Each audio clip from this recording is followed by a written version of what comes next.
আর্জি করেন নির্যাতিতা তরুণীর পরিবারের হয়ে কেস লড়ছিলেন বিকাশ রঞ্জন ভট্টাচার্য। তবে এবার আর নয়, এবার বিকাশ রঞ্জন ভট্টাচার্যের জায়গায় বৃন্দা গ্রোভার কেস লড়বেন তার পরিবারের হয়ে।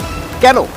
আমার সঙ্গে মৈত্রেয় রয়েছেন নয়াদিল্লি থেকে। মৈত্রেয়, তাহলে কি বিকাশ রঞ্জন ভট্টাচার্যের উপর ওই নির্যাতিতার পরিবার আস্থা রাখতে পারছে না?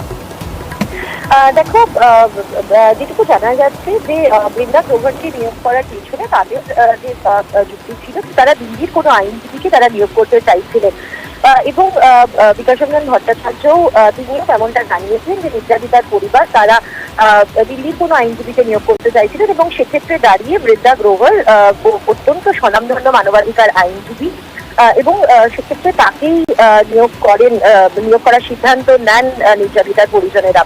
তবে অন্য একটা অংশের সূত্রে আমরা যেটা জানতে পারি যে যেহেতু আগের শুনানির দিন দেখা গিয়েছিল যে চিকিৎসকদের আইনজীবী হিসেবে ইন্দিরা জয়সিং তিনি দাঁড়ানোর পরে কিন্তু চিকিৎসকদের হয়ে তিনি একের পর এক সওয়াল করেন এবং রাজ্য কিন্তু কিছুটা হলেও অস্বস্তিতে পড়ে এবং চিকিৎসকদের বিরুদ্ধে যে অভিযোগ ছিল, আন্দোলনকারী জুনিয়র ডাক্তারদের বিরুদ্ধে যে সমস্ত অভিযোগগুলো ছিল সেগুলো কিন্তু অনেকটাই খণ্ডাতে পারেন তারা।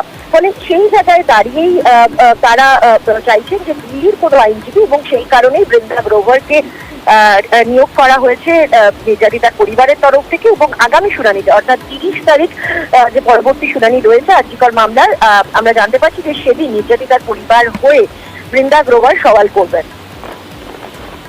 ধন্যবাদ।